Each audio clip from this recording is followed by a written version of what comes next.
We're live.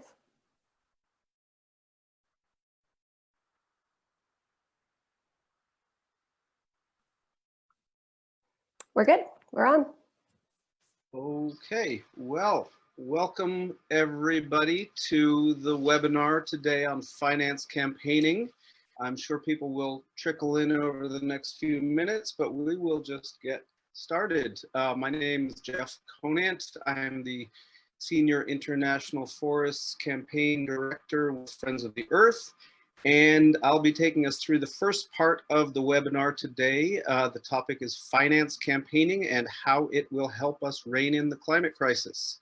Next slide, please. So we've got some great speakers today. We've planned 90 minutes for the webinar. We hope you can stick with us for the whole time. We are recording and we'll send some links and resources at the end.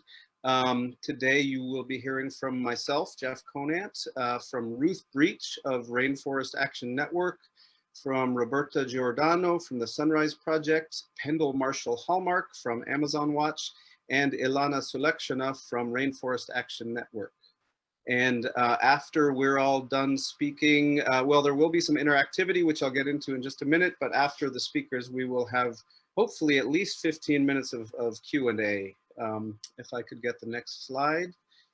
We're going to be experimenting with some interactivity today. Obviously, Zoom is the new normal, and we're all trying to learn to navigate our way through it as interactively as possible.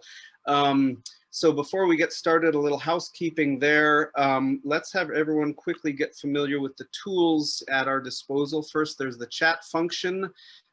If folks could write down in the chat your name, the pronouns you use, where you are, and one thing that you're doing in this very difficult time to thrive and to stay well and stay positive. That'll get us all into the chat. And once we've done that, if I could get the next slide. Another interactive feature that we're going to be using is the raise hand tool for folks who may not be familiar. If you go to the participants menu and find that little hand, the little blue hand, and once folks have finished in the chat, if you would raise your hand if you believe that banks and other financial institutions have anything to do with the climate crisis. And if you don't believe that, then we'll have a little chat afterwards. We'll also be doing a couple of polls as we move through the webinar. So we'll just wait for folks to finish up there. And Britton, if you would move us to the next slide. Just give a few more seconds. And feel free to keep putting your comments in the chat. It's great. There's so many people on here. So again, thanks all for showing up. Here's what we're going to go over today. There are, of course, many approaches to tackling the problems we're talking about today. As many approaches as there are campaigns and campaigners, I think. There's no one right way. So we've done our best to pack into about a 90-minute session one of the sets of approaches that we believe is going to help get people get up to speed on finance campaigning. So what we're offering is a very basic framework and introduction here. Again, there's no right way. There's a lot of ways in. What we're going to do is we're going to begin with some of the basics of a rights-based approach to finance campaigning. And then we'll move into what we call building our financial armor, navigating an unfamiliar territory, given that none of us, for the most part, are natives to the land of finance. And then we'll look at the pillars of finance capitalism, who are the institutions that we are trying to influence.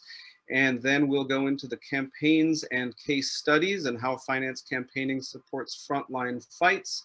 And then we'll have questions and answers and help folks know how to get involved. So that's where we're headed. If we could get into the next slide. So climate change changes everything, right? It's very clear that it affects everyone, but that it affects the poor, marginalized, and vulnerable first and worst.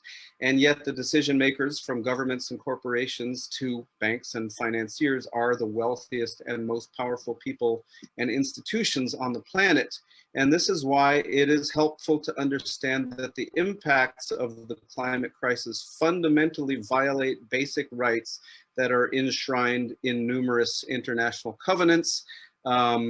Climate change itself impacts rights, including the right to housing as people are displaced. It influences the right to food and livelihood as food systems and livelihoods are disrupted. It obviously impacts the right to life because we're seeing loss of life all over the planet, loss of human life, that is, in this case. Fossil fuel projects impact number of rights enshrined in international conventions, including the right to health, where people living on the front lines and the fence lines of coal power plants and refineries and fracking wells and so forth suffer innumerable health problems. It impacts the right to water, influences and impacts the right to free, prior, and informed consent, which is a right that Indigenous peoples have to give or withhold their consent to any projects in their territories. And we'll get into that down the line. If we could go to the next slide, please. Some of what we'll be talking about today beyond fossil fuels is deforestation, generally driven by the agribusiness sector. Agribusiness projects impact human rights, including the right to self-determination, the right to land and territorial determination, and again, the right to free, prior, and informed consent as massive areas of land are converted from food production or wild forests, primary forests, into agribusiness plantations. And then, and this is where we want to go, finance itself impacts human rights, including all of the above, in the sense that under the guidelines of the Organization of Economic Cooperation and Development, which is essentially a consortium of the world's most powerful governments and economies, financiers are directly linked to the human rights impacts of projects they finance, and therefore they have a duty to prevent and mitigate those impacts. If we could go to the next slide. So yeah, something that for the most part, the individuals and institutions in the finance sector, they're all about business, right? They're all about maximizing profits and very little about environment, social justice, human rights. And this is why it's good to ground ourselves in the awareness that financial institutions have human rights obligations, and that often are what I consider, what many of us consider our adversaries in the finance sector, simply tend to not have that in their awareness. So human rights abuses happen primarily, though not exclusively, at the front lines of project development, meaning at the drill site, the pipeline, the plantation, the mine. The companies responsible for these projects are obligated to respect human rights, and banks, no matter their role in financing a project, have human rights obligations. Shareholders and asset managers, no matter their stake in a company, have human rights obligations. And something you'll be hearing about a lot here is that rights-based campaigning does not ask financiers to voluntarily improve their lending and investment practices. It demands that they be accountable to rules that are already in international law to protect the rights of affected people. And as I like to say, if it's the right thing to do, we have the right to do it. If we can get to the next slide.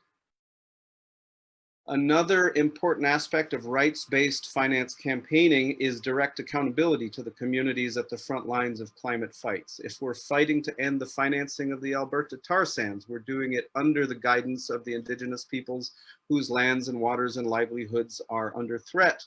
If we're fighting deforestation in the Amazon or Indonesia or West Africa or Appalachia, for that matter, we're doing it under the guidance of the communities there. So that is a really key principle, and one that I think is increasingly well respected, I guess I'd say, in our movements. Next slide, please. So let's see, raise your hand if you feel in your heart that we have the right to change the financial system.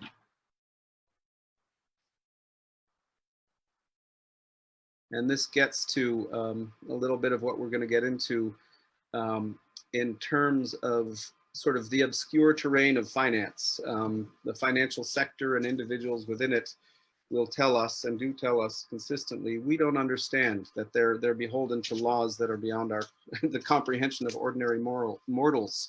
But the fact is that we're talking about moral and ethical issues here. And many of us believe that we have a right and a responsibility to rejigger the financial system to be one that is good for people and the planet.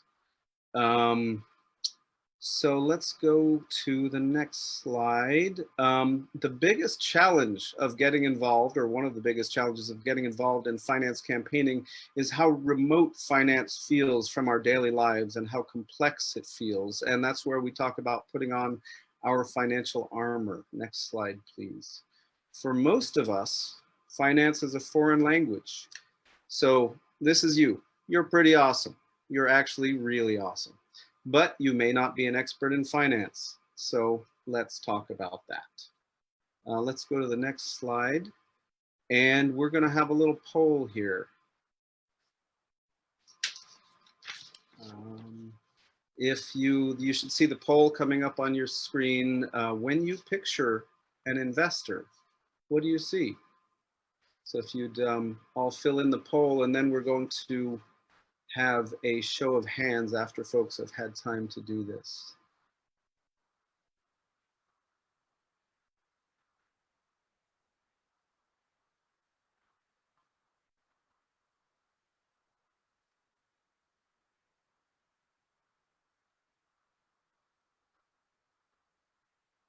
And for folks that can hold a couple of things in their minds at once, after you're done with the poll, we've got a few hand raising options here. Raise your hand if you think you should have a say in what your bank does with your money.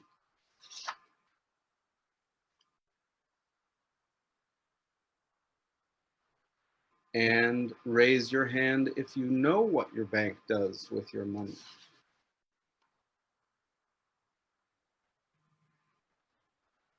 And raise your hand if the word finance has a negative connotation for you.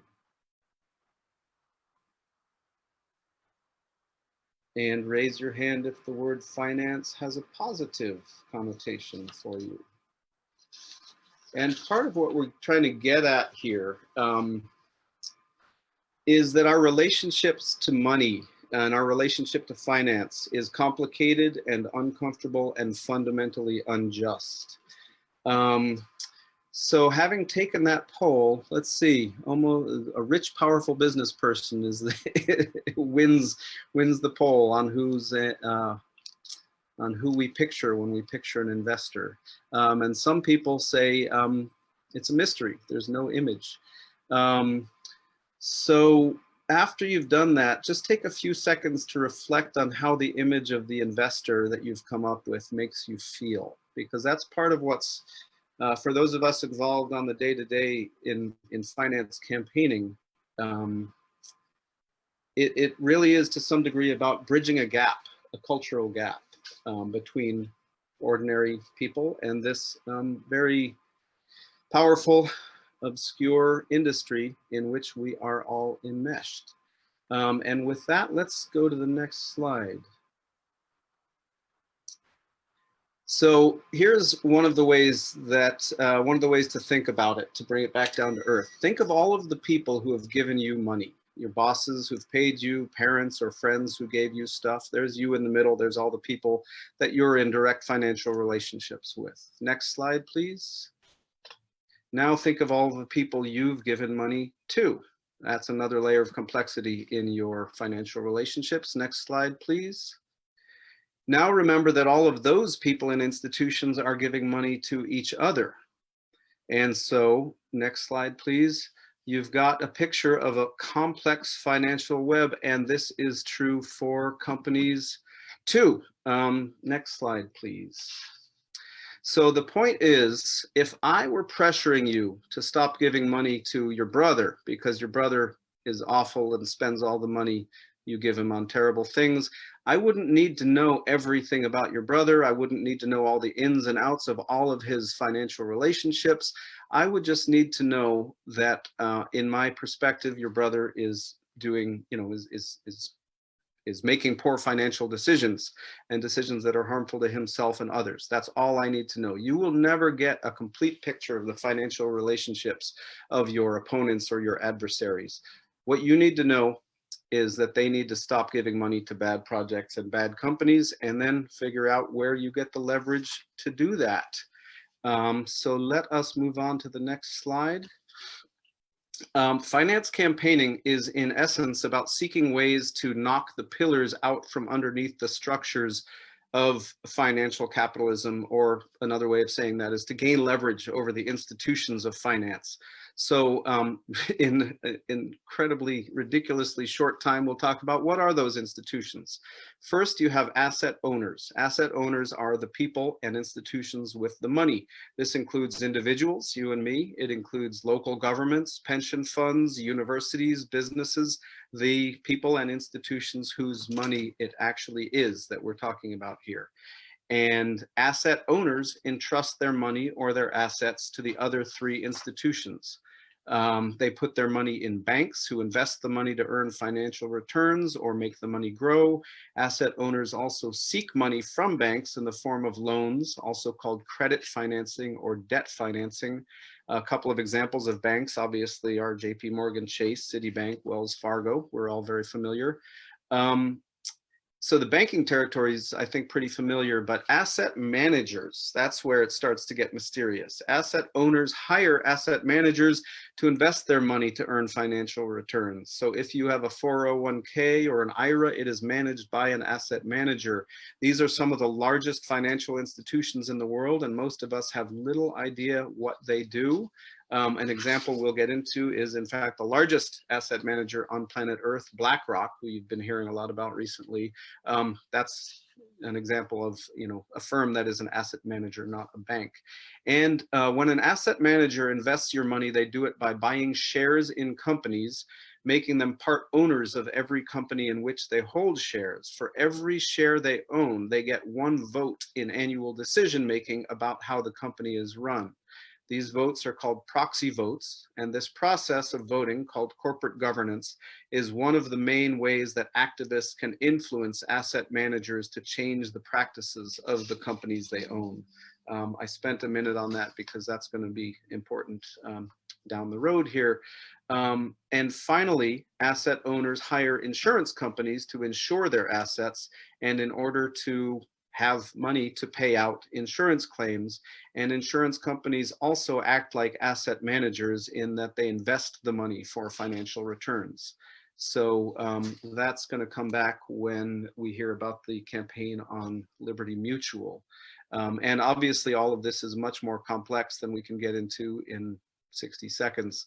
Let's move to the next slide, please. So how do we reduce the power of the finance industry and build our power to influence its decisions? A couple of the primary ways that we do this, and we're going to look at this as we go through the campaigns, is you have campaigns for divestment, which essentially means stopping the money flow. And you can campaign for divestment on banks, on asset managers. You can target universities. Obviously, the fossil fuel divestment campaigns on universities have been a huge pillar of our movements in the last number of years. And then you can have campaigns for engagement. Rather than stopping the money flow, you can leverage the power of financial institutions to drive change. And you do this through shareholder action, through investor dialogues, meaning getting asset managers to engage directly with the companies that they own to drive them to engage in better practices. You can do this through proxy voting, which I just described very briefly. A lot of folks in the campaign world will be familiar with annual general meetings. That's where every publicly listed company is required to have an annual meeting to make governance decisions, and it is the shareholders that show up to vote there, or well, it's complicated, but those are the meetings where shareholders have a say over corporate governance, and it's a primary way for activists to have some leverage is using the annual general meetings. And then, of course, we have campaigns for government regulation. We're not going to go into that today, but in a way that's sort of going upstairs from the financiers to the government to get stronger regulation or enforcement of existing regulation. And then all of these campaigns benefit tremendously from grassroots action that centers and amplifies frontline voices.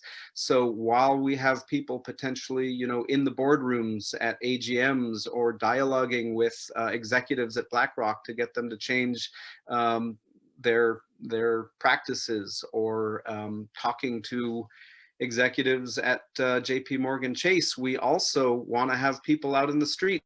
People like Youth versus Apocalypse and Mothers Out Front and the Indigenous grandmothers of Idle No More, really bringing the moral voice and the street heat to these campaigns. Next slide, please. And I will begin to wind down to pass off to the next person. Can I get the next slide? There we go. As I begin to wind down, these are 4 arguments that people in finance will throw up to dampen your enthusiasm for finance campaigning. And we think it's important to sort of share some of the intellectual obstacles that we come up against. The first is denial. So I'm a finance professional, and I'm telling you, this is not my problem. Climate change is not my problem. Our money makes the world go round. Besides, finance is really complicated and you don't understand. Another very common argument is inevitability. If my firm doesn't invest in the tar sands, somebody else will. So it's better that I'm there than some Chinese company, for example. Besides, we have to follow the market. All my investment firm does is invest in the market broadly. There's nothing I can do. I call that the "if I don't sell drugs to your kids, someone else will" argument. It's fundamentally unethical. Number 3 is a lack of agency. We're just a fund manager. It's not our money. It's not our responsibility. This is something that we've heard from Blackrock all along. Blackrock manages $7 trillion in assets, and they've told us that they're just managing money for their clients. Well, that's just not going to wash. Number 4 is diversion. Look here, we've got green funds and other shiny things. A lot of the investment firms these days are putting out what they call ESG funds, funds that are focused on environmental, social governance principles, but that doesn't fundamentally change the problem. It just creates more of a market for some of the things we like without doing anything to the market that we don't like. So we don't have time to address all of these questions just now, but wanted to say you will hear all of these excuses, and part of your financial armor is knowing that you have the right to make finance serve the health of people and the planet. And if the status quo doesn't work, we change the status quo. And on that, I think we have a, why don't we go to the next slide? Let's hear from you. How have you overcome these obstacles in your own campaign work or organizing? And what are some of your ideas to fight back? So if folks could use the chat function. Oh, and I'm seeing, thank you to the facilitators. There's another piece I need to get to. But why don't we take a second and type in the chat what you've done to confront some of these arguments.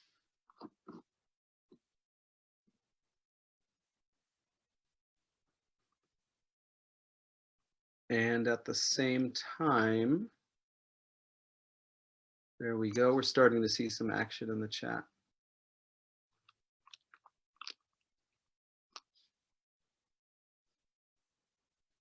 Protesting against Chase, trying to get money out of banks, demanding public banks, proxy voting via the internet to support shareholder proposals. Okay, now the chats are coming in faster than I can read. Closing credit card accounts, putting money in Calvert Funds, which is a socially responsible firm. Someone says, can we put the slide back up? Oh, that would be the last slide. Yeah, maybe that would be helpful if we could move back to the, there we go. Thank you. Writing letters to state treasurers, creating a report card for Blackrock, tactically obstructing, including blockading Citibank during anti-apartheid struggles. That's a great start. And that gets me to something that I meant to get to earlier, which is when I ran through some of the strategies that we use in divestment campaigns and engagement campaigns. We wanted to ask folks to type into the chat also some of the, and we're getting there, some tactics that you have used or that you would like to use in finance campaigning. Or no, we have a poll on that. That's right. Thank you. Sorry, it's this whole webinar thing. So we've got a poll up there. What tactics excite you the most? Speaking up at a shareholder meeting, civil disobedience actions, teach-ins, mass education, petitions, letters, or calls to finance targets, employee actions, rallies, marches, other ways of gaining public visibility, or other things which you can post in the chat. And it looks like the chat is winding down a little bit. So with that, and once the poll is wrapped up, we are going to move into looking at some campaigns, starting with the banks. So let me hand over the talking stick to Ruth Breach from Rainforest Action Network. Right on. Thanks, Jeff. And awesome to see a lot of the action on Chase, and not just Chase, but also looks like people have stopped. So we'll just pause for a moment. Looks like we have the tactics coming up, and it looks like petitions, letters, or calls to targets is at 49%, but it looks like there's a wide variety on teach-ins and mass education, civil disobedience, and then rallies in March, and even a few on employee action and speaking at shareholder meetings. Awesome. Thanks for participating in that. And you can kind of see the whole breadth of activities that a lot of us are engaging in day to day. So great to see the diversity of tactics, and then also kind of the bigger picture thinking on these issues. But again, super rad to see the action on Chase, on Citibank, Wells Fargo. I'm going to be talking a little bit right now about the Banking on Climate Change report. This was the 11th annual report, and it's done by Rainforest Action Network, where I work, in the collaboration with Indigenous Environmental Network, BankTrack, which is based in Europe, Reclaim Finance, Oil Change International, and Sierra Club. So this is quite a report. Takes about a year to produce, and each year we're looking at the top global banks. So last year, for 2020, it is 35 banks that we're looking at, and they have put $2.7 trillion into fossil fuels since the adoption of the Paris Climate Agreement. We need the trend to go down, and it's going the other way. If we continued at this rate, fossil financing would hit $1 trillion per year by 2030. That is absolutely the wrong trend. And part of this work is to get to these companies, the banks, that are core pieces of not only holding up the fossil fuel industry, but with recent actions like last week, they're becoming the fossil fuel industry by buying out oil and gas companies and then providing funds to other key projects like the tar sands. Many of you may have seen last year that Chase was the worst company. They were the worst financier of fossil fuels by the banks. And this year they're going for a second year in the row. So they're at it again. Britton, if you could go to the next slide. We're looking at the dirty dozen. So again, I was talking about, we're looking at 35 of the biggest banks in the world. Chase is the largest bank in the world. And so they have an outsized proportion as it relates to fossil fuel finance.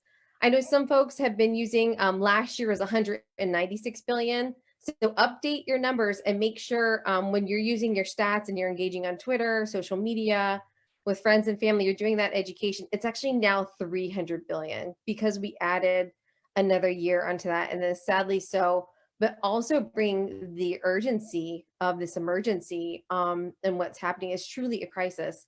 And JP Morgan Chase has that outside role of that. And that's part of why we're targeting them. They're the biggest, the baddest, they're the worst.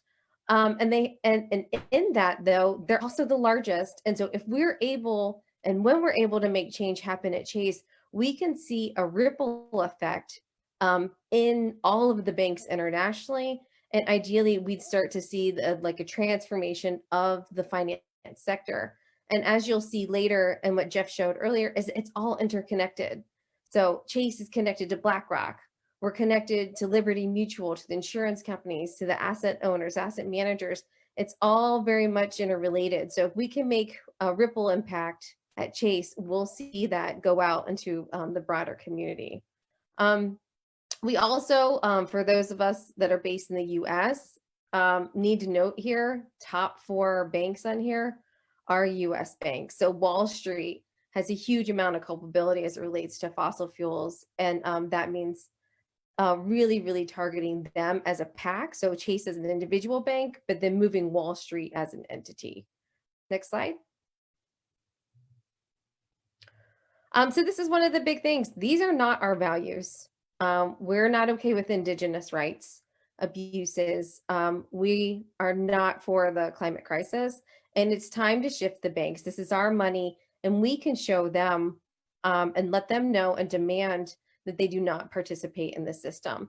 The broader campaign goal, so we've spent 3 years building this campaign with dozens and dozens of leaders around the country, frontline leaders from communities directly impacted by projects that Chase is financing, grassroots leaders doing solidarity work, and then also with lots and lots of NGO partners here in the US, but also internationally. And this is one of the pieces that we're really like want to be super clear about. This is what we're working for.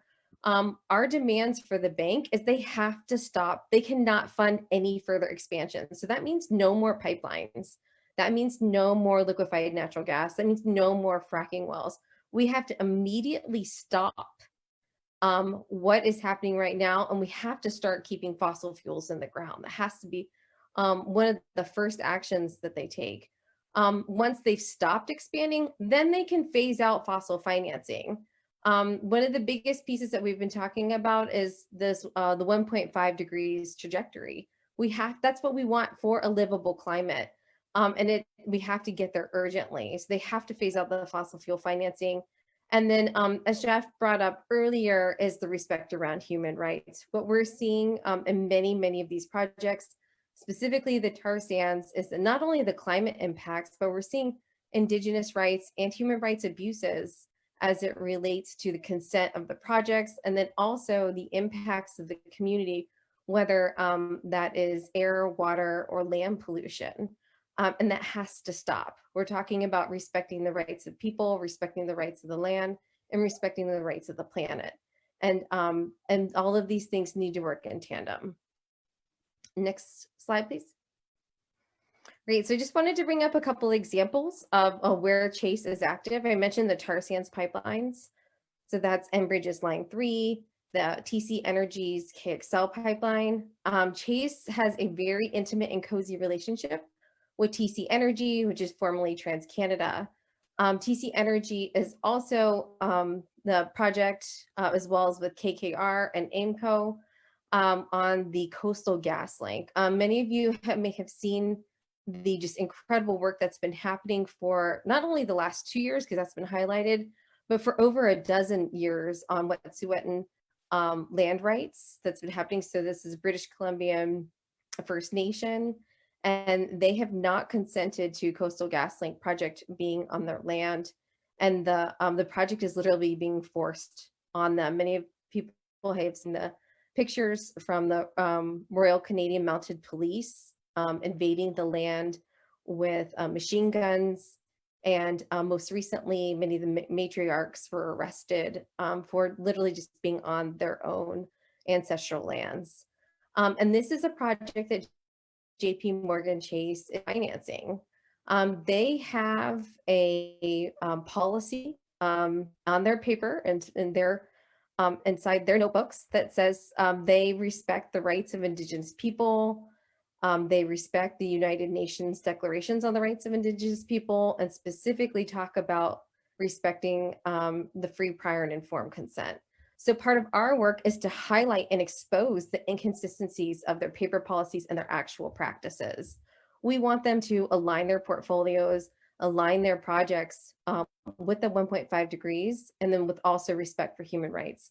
If they were respecting human rights and they were respecting 1.5 degrees, they would not be financing projects like the Coastal Gas Link that is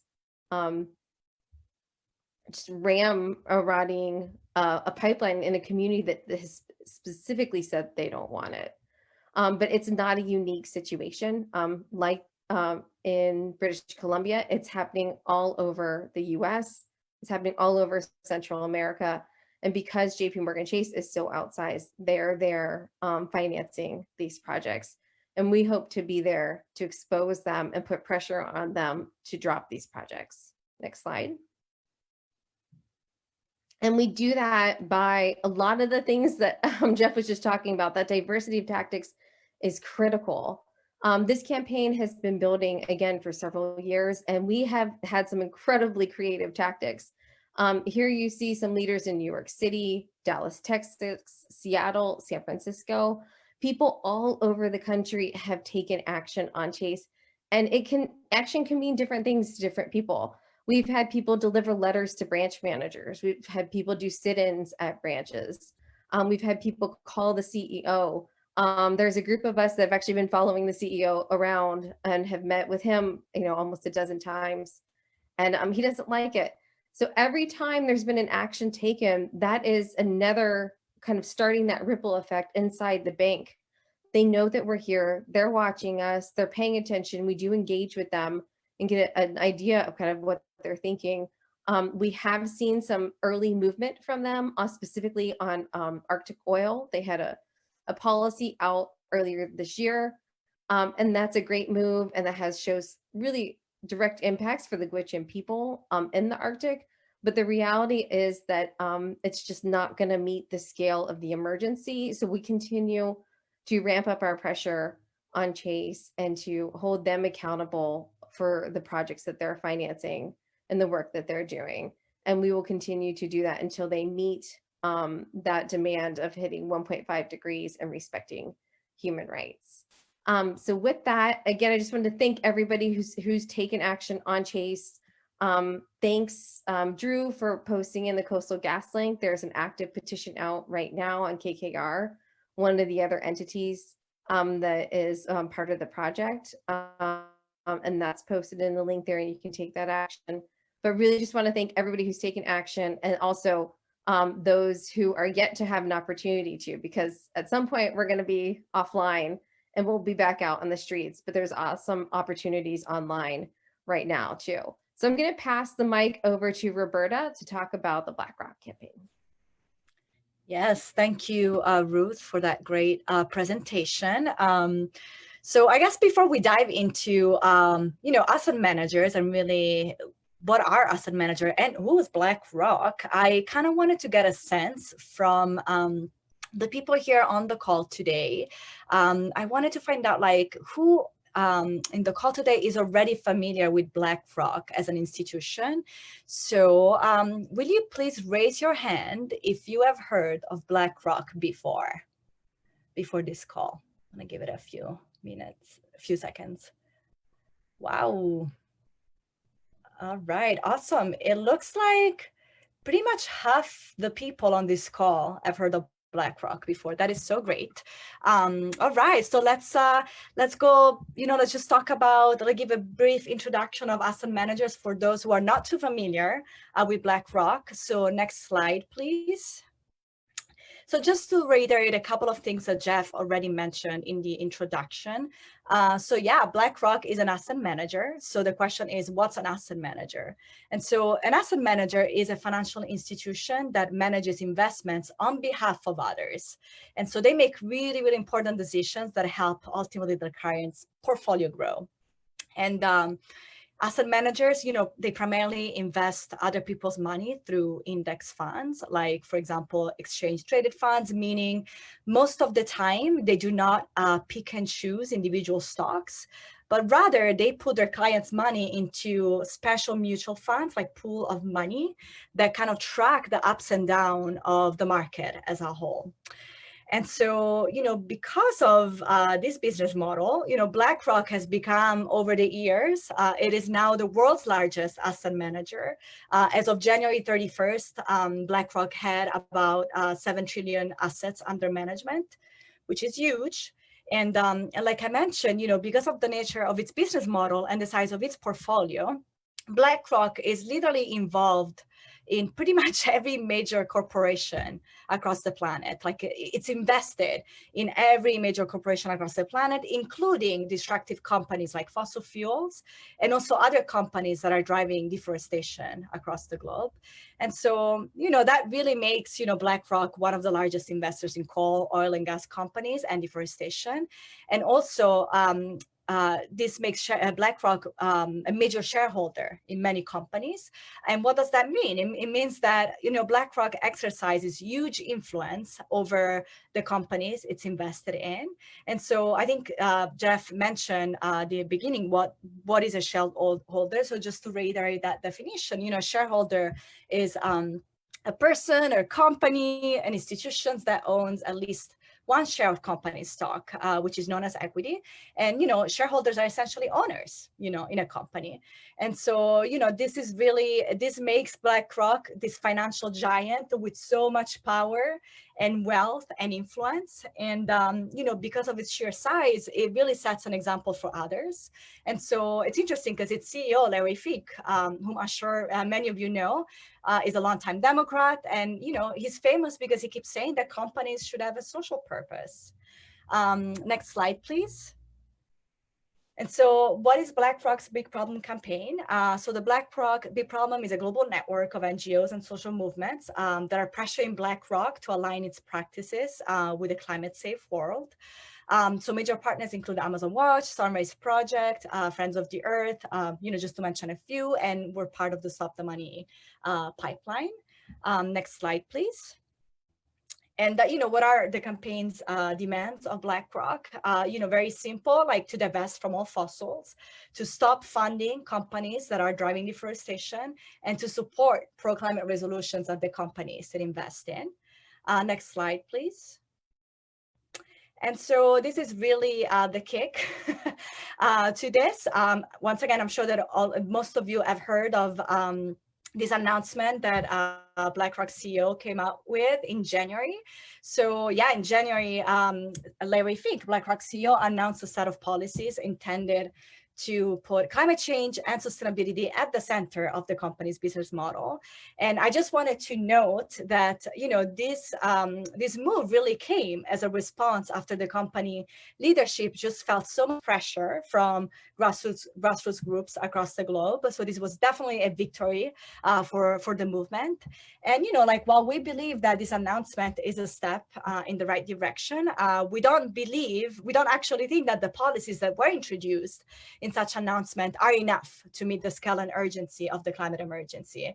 And why? So I invite you, when you have time, to take a look at the link that is posted in the site, larrysletter.com, where you can really see an in-depth analysis of these policies and why they're not enough. But I think for the sake of these conversations, what we should all know is that, these policies only cover a tiny amount of BlackRock's portfolio, and only exclude a fraction, for example, of coal companies. So they don't even touch other fossils. And also, none of these policies address BlackRock's human rights and deforestation issue.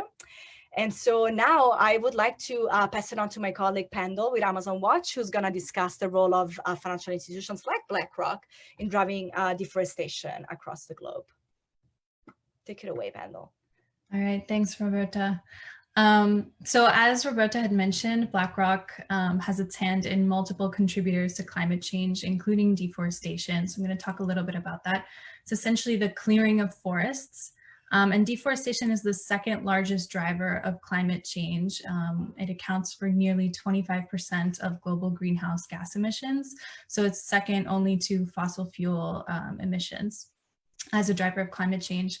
And forests are really, really important because they absorb CO2 emissions. And in fact, the Amazon rainforest itself captures 2 billion tons of CO2 per year, which is about 5% of total global CO2 emissions.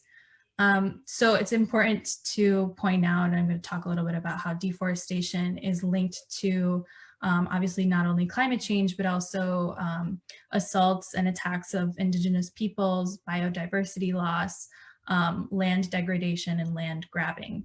And the commodities that are most linked with deforestation, I have a list on the slide here, but they are soy and beef. And beef alone actually accounts for, 80% of deforestation is actually due to cattle ranching alone.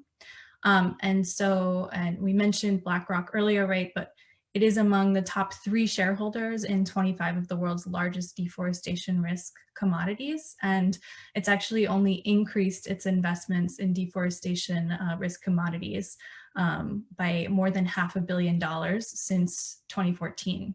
So to talk a little bit about the cycle of destruction that's put in place by deforestation, it's sort of involves multiple different layers. First, you start off with a healthy looking forest, kind of like what we see in our little cartoon on the slide here. Like I said, forests are great. They capture carbon, they reduce CO2 emissions globally.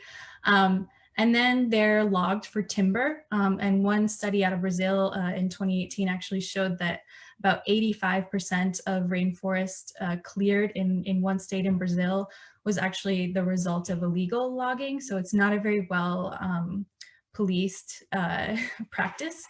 So loggers will come in, they'll take the land, and then they burn what's left to clear the land for cattle grazing, which leads to biodiversity loss and soil degradation. And eventually the only crops that can grow in these areas are monocrops, which require a huge amount of chemicals to grow. So Brazil, which as we all know is a country that has a huge swath of the Amazon rainforest in its control, is the world's deadliest country to be an environmental and human rights defender. And indigenous peoples actually pay a particularly severe toll in this. On November 1st of last year, Indigenous Guajajara community leader Paulinho Guajajara, here on the slide, was actually killed in a confrontation with illegal loggers that were aiming to cut down trees in the Guajajara territory. And this is actually all too common. Next slide, please. Just want to talk about who are the major financial institutions that are linked with these kinds of rights violations and environmental degradation. And it's important to point out that the United States actually purchases 11% of Brazil's exports. I'm not even talking about the other countries that have swaths of territory in the Amazon. But because we're such a large purchaser of Brazilian exports, we have a huge influence over the country's agribusiness industries, which make up a huge percentage of their exports. And so big banks and investment companies are providing billions of dollars in lending, underwriting, and equity investments to the deforestation commodity industries that I just mentioned, especially soy and cattle. And we have a few of their names on this slide, right? So Blackrock, JP Morgan Chase, State Street, Vanguard, Citigroup. These companies have all been major financiers of some of the biggest agribusiness companies linked with deforestation and human rights violations, including Cargill, Bunge, and JBS. Many just regular people like you and me who have their money in these banks, or who have maybe a retirement account invested with these banks and other companies, are actually complicit in the destruction that these firms are sanctioning. Next slide, please. So I just also want to talk about crude oil extraction, because that's also a major contributor of climate change. It's a huge problem in the Amazon rainforest that a lot of people maybe don't realize. Fossil fuel industries are still trying to expand into the Amazon rainforest. And if this continues, we're obviously not going to meet our climate targets from the Paris Agreement, excuse me. And yet many governments and major finance institutions are continuing to invest in these industries, especially in the biomes that are most important to mitigating climate change, like the Amazon rainforest. So crude oil extraction, whether it's in the Arctic, the tar sands, the Amazon, or some other place, as I mentioned, it's linked with violations of Indigenous rights. Jeff mentioned this and a few others, but Indigenous peoples are entitled to free, prior, and informed consent, which is was established in the United Nations Declaration on the Rights of Indigenous Peoples and the International Labor Organization's Indigenous and Tribal Peoples Convention, number 169. And basically it means that any company that's trying to use territory of Indigenous peoples needs to consult with them, and not just consult, but get their consent in a fair way in order to carry out their operations. And as we've talked about a number of times already, that's happening constantly. Companies are coming in and trying to operate where they shouldn't be, where they don't have consent. And crude oil extraction also obviously contaminates local resources, places communities in danger of developing huge health risks. And so on this slide, I'm pointing out a report that Amazon Watch recently published, where we actually did research on some of the major crude oil companies that are currently operating in the Western Amazon, and not just operating in the Western Amazon, but operating in Indigenous territories where there are already documented cases of resistance. And the top 5 biggest financiers of these companies are Blackrock, HSBC, Goldman Sachs, JP Morgan Chase, and Citigroup. So these companies have contributed billions of dollars to the companies that are continuing to drill for oil in the Western Amazon against the wishes of Indigenous peoples. So I'll just point out that those other photos that are on the slides right here are actually images of a community, the Sarayaku community on the Bobonasa River, which was recently flooded because it's at the forefront of climate change. And the Sarayaku peoples have been resisting the entrance of major oil companies that are actually backed by these financiers that I just listed, and have been fighting for decades to try to keep people out of their territory. So these people are not just experiencing oil drilling and all the risks that come with that, but they're also seeing climate change in their own communities, on top of dealing with a global pandemic, right? So this is a really catastrophic situation that we're seeing. So I will leave it at that and just say that another form of financial support that crude oil and agribusiness companies need in order to do their dirty work is they need insurance. So I'm going to pass the mic to Selekshana, who's going to talk a little bit more about the role of insurance in the fossil fuel and deforestation economy. Great, thank you, Pendle, and thank you everyone for being here. So for far too long, insurance companies have hidden behind their cartoon logos and funny ads. And the Insure Our Future campaign, which launched in the last 2 years, is exposing the role that insurers are playing in driving climate chaos. So insurance is an invisible but essential part of the economy, and it really forms the fabric of the fossil fuel economy. Can't drive a car, buy a house without insurance. It's the same deal for fossil fuels. Energy companies can't build new mines, tar sands pipelines, or oil refineries without insurance coverage. And existing projects can't continue to operate without that insurance. So fossil fuel projects require many types of insurance, everything from property and equipment damage, fire and special perils risk, finance, and even political risk. My favorite horrible type of insurance is these special products that these companies offer for executives that are sued on the basis of climate change concerns. So fossil fuel companies are facing all sorts of climate change related litigation, and insurers have products for them that cover those lawsuits. So really insurance is essential for all of these projects. On the next slide, I talk about the second way that insurers are tied up in the fossil fuel economy. And that is by investing in fossil fuels. So insurance companies take the money that we pay for whatever policies that we have, car, home, business insurance, and they invest it in fossil fuel companies. facilitating more projects to be built. So this is the role that they play as an investor, and then sometimes as an asset manager too. They'll take other clients, other people's money, and invest it on their behalf. The US insurance industry alone has $450 billion in coal, oil, gas, and utility stocks. So they are the second largest institutional investors after pension funds. And the third reason on the next slide that insurers are kind of a really powerful target is that they know what's happening to the climate. They have the scientific models, and they're trying to get off the hook for paying for it. So in a town in Northern California, as the photo shows on the left, where some of my family lives, insurance companies like Liberty Mutual have dropped all the home insurance policies and left after a bad wildfire 2 years ago. And Liberty Mutual calls kind of dropping these clients a necessary step to manage its overall exposure to wildfires, yet it refuses to manage its role in driving the climate crisis. So it's clear, kind of, they know what's happening. On the one hand, they are saying, yeah, we're not going to insure these communities because climate change is happening there. Yet they're continuing to insure pipelines, so they're driving the problem. So we're taking action to change that.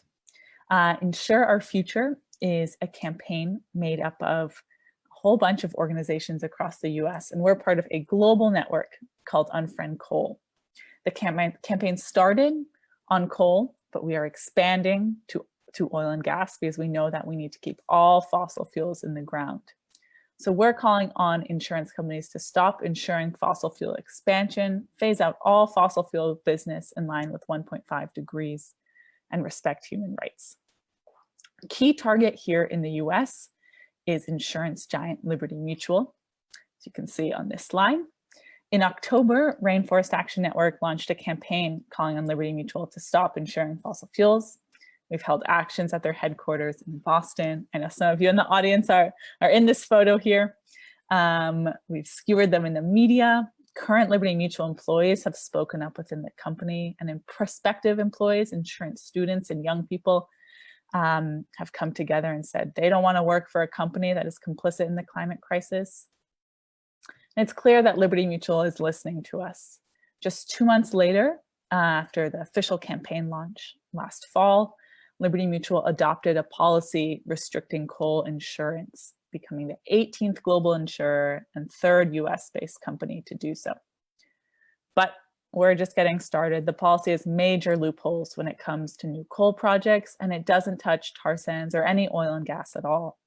Liberty Mutual is still insuring tar sands pipelines like Keystone XL, Trans Mountain, and backing these human rights abuses. One thing I wanted to share here was kind of a really recent update actually from last week. So Liberty Mutual is a mutual company, which means that any policyholders, so customers, are technically part owners of the company and have a voice in its governance. So last week, Liberty Mutual held its annual policyholder meeting where people that have these policies come together and can vote on kind of key issues like the board of directors or who's doing the audit for the company. Dozens of people submitted questions in advance of the meeting about Liberty Mutual's role in the climate crisis, tar sands, Indigenous rights abuses. But Liberty Mutual refused to let anyone speak and ask these questions in real time. They brushed them off and just told everyone to go look at their sustainability website. And so we are continuing to kind of organize people that are policyholders. I'm going to put a link in the chat. So if you own insurance with Liberty Mutual, you have a special platform to voice your concerns, and we want to hear from you. So please fill that out. Yeah, so just goes to show kind of the different models of governance of these companies. Liberty Mutual doesn't have shareholders in the same way that some of these other targets do, but as policyholders, we can actually move them to change.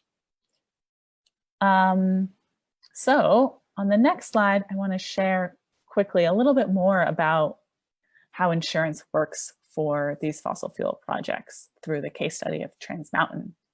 So Trans Mountain Pipeline is yet another project that is being pushed through without the consent of impacted First Nations. This expansion project would carry 590,000 barrels of dirty tar sands crude oil from Alberta to British Columbia, as you can see in the map here, significantly expanding the production of tar sands reserves. Construction is moving forward on this project in the midst of this global pandemic, posing really grave public health risks to communities along the route and to workers in rural places where they don't have access to sufficient healthcare if the virus were to break out. In order to build a giant pipeline and move massive amounts of oil, Trans Mountain needs insurance. This slide actually shows the certificate of insurance, which is kind of those companies that are providing that coverage. It's just a snapshot, but the project has more than 12 insurers over 8 different layers. They're called excess liability layers. As you can see kind of on that first row there on the bottom picture, Zurich, a Swiss insurance company, is providing up to $10 million of coverage on the primary layer. And it just keeps going from there, millions and millions more. Fun fact, Liberty Mutual is providing the most layers of coverage to the project of any other insurer through some of its subsidiaries. And we're kind of in an exciting moment now because last year, just before the policy for 2019 was up, each policy lasts 1 year. A coalition of Indigenous and environmental groups wrote a letter to the CEOs of all the companies on this list, calling on them to stop insuring tar sands and to not renew their policy for Trans Mountain. The new certificate, so the 2021, will be revealed in a few weeks at the end of this month, and we'll see who decided to renew their policy and who didn't. And we'll be going after those companies that are still backing this project. So in the meantime, we invite you to join the Liberty Mutual campaign to call on Liberty Mutual to drop tar sands and to stop backing human rights abuses. And I just put a link to a petition that you can sign there. Yeah, and that's all I've got. Thank you. Great, thank you, Sulakshana. I think now is the time to address some of your amazing questions. So as you can see, we started addressing some of the questions in the Q&A chat box, but we're gonna do our best to answer most of them live. So let's see, let's start with the first couple. I see there's a little theme in the first few questions that were asked. So this is from Mary and Jolie. It's about our original plans to organize a day of action around Earth Day. This was pre-COVID-19. And so the question is, how do I deal with my disappointment at not being able to burn my credit card in front of the bank? And how do I translate that into the online stuff that is planned, that's being planned instead? And then Jolie added, yeah, my local groups are doing something online during Earth Day. How can we talk about money, the money pipeline, without boring people? So I'm going to actually ask Ruth to address this 2 questions, if that's okay with you. Yeah, I think I caught the second one, how to talk about it without boring. And if you could just remind me the first. Yeah, the first one is, how do we deal with this, just like disappointment, just in general grieving of not being able to show up in person at, the various actions on April 23rd? Yeah, and I think that's a challenge for everyone. And so I think that on some level there's solidarity here, that it's just not one community going through this, we're all actually collectively going through it together. And it does take a lot to adapt. I don't know if folks are following Shutdown DC. They put forward a very clever online tactic where they put out an announcement saying the IMF, the International Monetary Fund, should cancel all debt for small countries with debt. And it was so powerful. And a lot of the news picked it up like it was real. And I mean, they've been planning for this for some time, and they're also very sophisticated organizers. But what they did was they got together and decided, this was a narrative that needed to be out in the world, and they were creative. So I think part of what this is doing, this adapting that we're all doing together, is really kind of forcing creativity, but not as a forced piece, but as a kind of a force of nature, in a way that this is something we can do together. So we have a lot of opportunities for both, like we have people that are going to be doing things like reviews for the banks online. We've got artwork and songs. So I think there's going to be a big celebration on the 23rd, and there'll be opportunities to move your money, looking at your own accounts. You can engage in phone calls. So people have been calling the CEOs of some of the companies. There's a great action right now for voting no on Lee Raymond that overlaps with the Blackrock and the Chase campaign. Lee Raymond is one of the, he's the former CEO of ExxonMobil, and is a huge climate denier, invested a lot of money in climate denial, and possibly single-handedly quashed the Kyoto Protocol.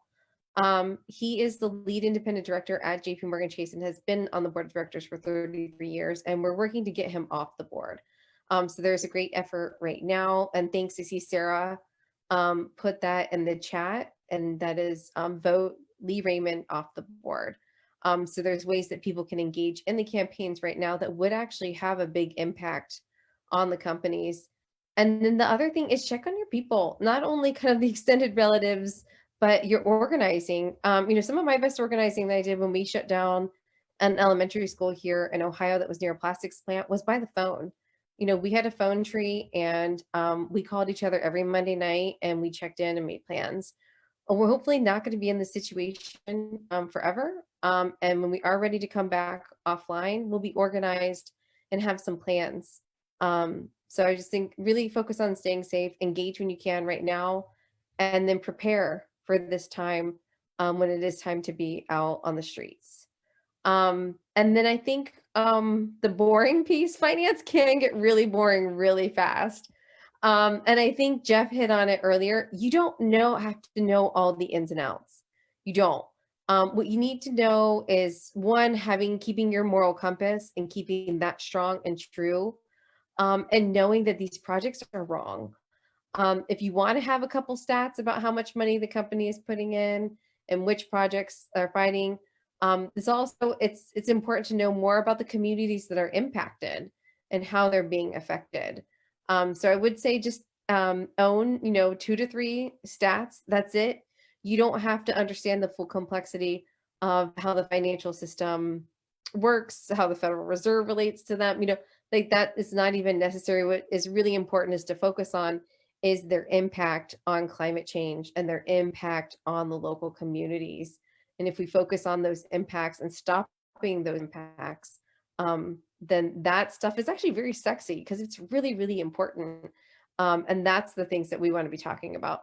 Part of what we're here doing is actually bringing common sense back to these conversations, because what has happened, though these are brilliant people in the finance world, it's like they're in this loop where it's just them, and there's not even kind of a check-in with the outside world. So part of what we're here to do is to bring that human element back to this, and that means using common sense, and that means having leading with what's right and what's true. And so that's a really important thing to bring into these conversations, specifically around finance. Great, thank you so much. The next question, I think that's a question for either Jeff or Pendle. So I'll leave it up to you, you two, how you want to address this. But the question is, could investors and banks be meaningfully mobilized as a voice to support no deforestation policies in the governments where they do business?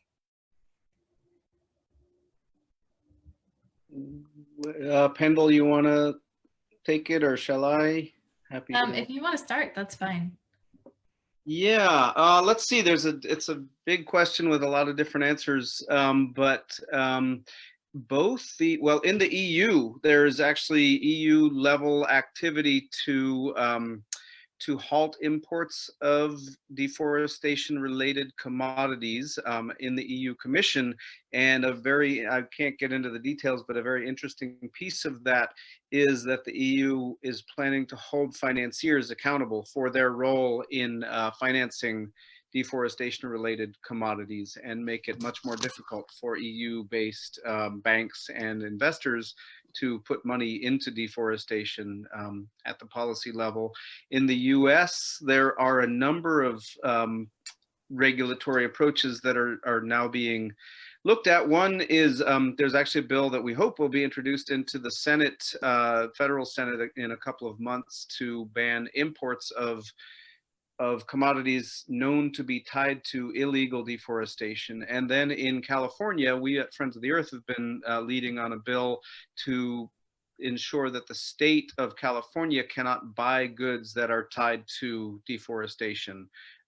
So there's a number of policies being pushed there. On the finance side, and on the corporate side, there's something called the Banking and Environment Initiative and the Banking Soft Commodities Compact, where global banks have made voluntary commitments to improve their financing of deforestation related commodities. But at that level, we haven't seen, there's nothing mandatory, nothing, no government sanctions, no laws. It's just a bunch of banks getting together saying we commit to do better vis-a-vis deforestation, with no real results yet.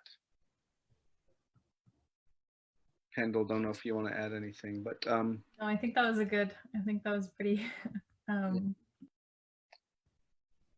Thank you. All right, the next question, and I think, yeah, we probably have time to address just a couple more.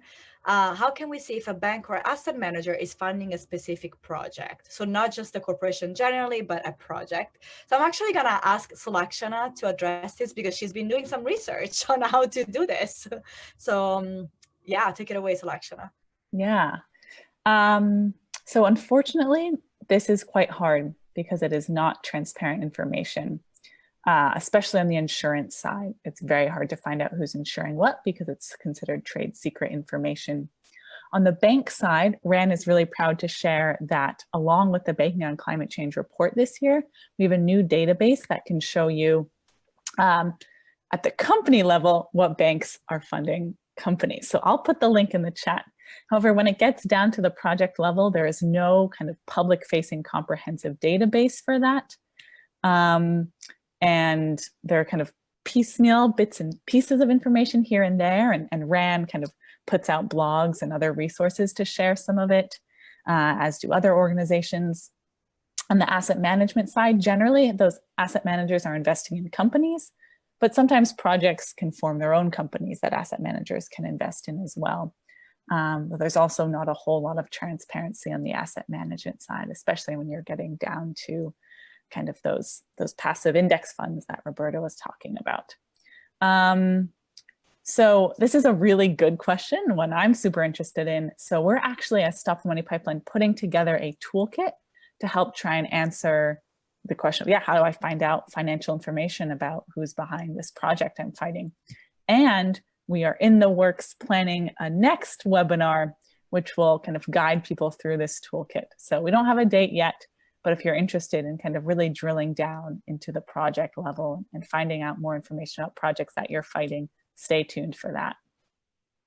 Maybe I could quickly add a couple of the resources that we're going to be putting into the, I think it's the last slide, are fossil-free funds and deforestation-free funds, which are part of the suite of platforms called the Invest Your Values sites, where you can actually see if a mutual fund that you have in your 401k or IRA, you can see what companies it's invested in fossil fuels, in palm oil, soy, cattle, beef, et cetera, et cetera. So those are really great tools where we're trying to make some of this information as transparent as possible at no cost. Yes, right on. Okay, so we are getting closer to the end of the webinar. So let's see, one other question that we could potentially address right now is, okay, so the question that we have from Mary, this is an interesting one. Do the same people control BlackRock, JP Morgan Chase, and Liberty Mutual? Do they all know one another? Let's see, of all our panelists, who would like to address this?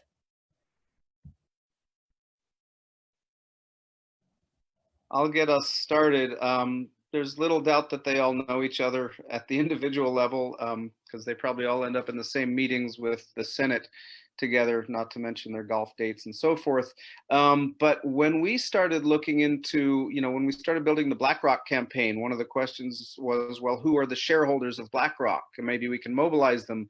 And of course, we found out that the top shareholders of Blackrock are Vanguard, State Street, and Fidelity, and so forth, meaning that their competitors are also their owners. And as one of us or several of us pointed out, that's exactly part of the challenge here, is that they are fundamentally, interlinked. And unwinding this, I mean, that's what makes these systemically risky institutions, is that they are, when one of them falls, all of them fall, and when one of them benefits, all of them benefit. Anyone else want to jump in on that?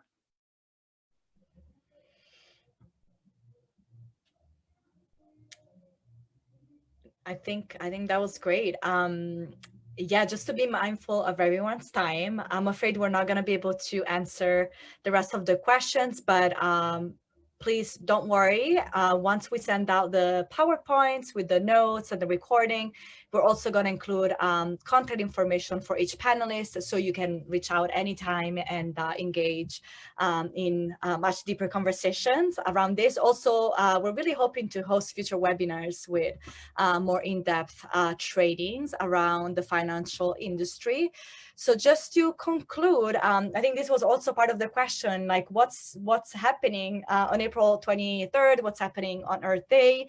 And so we're so excited to share that activists, performers, thought leaders, everyone, we're all going to be coming together to host a 3-day digital event that's going to be just filled with teachings, performances, digital actions, and Stop the Money Pipeline is going to be focused on the 23rd.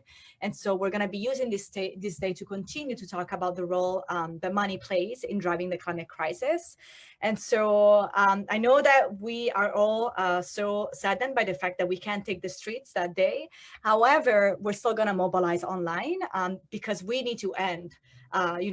We need to put an end to the fossil fuel finance. And so we're going to do it online. We're still going to be able to make our voices heard. So please visit earthdaylive2020.org. And so we just wanted to take a quick poll before we wrap up. So who's in for April 23rd? Please let us know what you're going to be doing. Are you going to be hosting an action, supporting an action, attending something? Let us know. So we're going to give you a few minutes to address this. A few seconds, not minutes.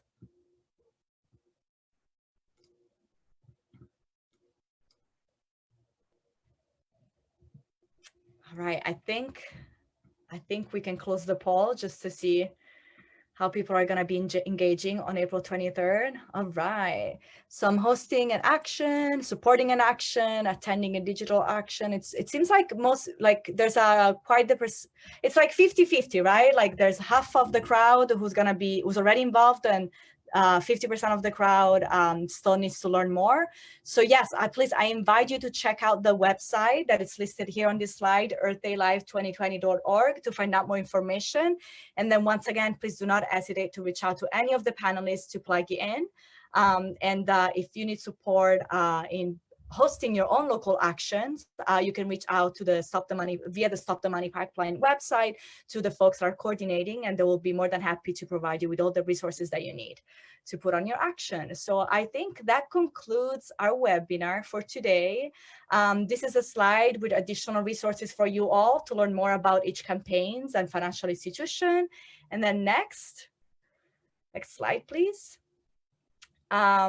We just wanted to get a sense, what's a big takeaway, big lesson that you're taking away today, if you want to write something quickly in the chat.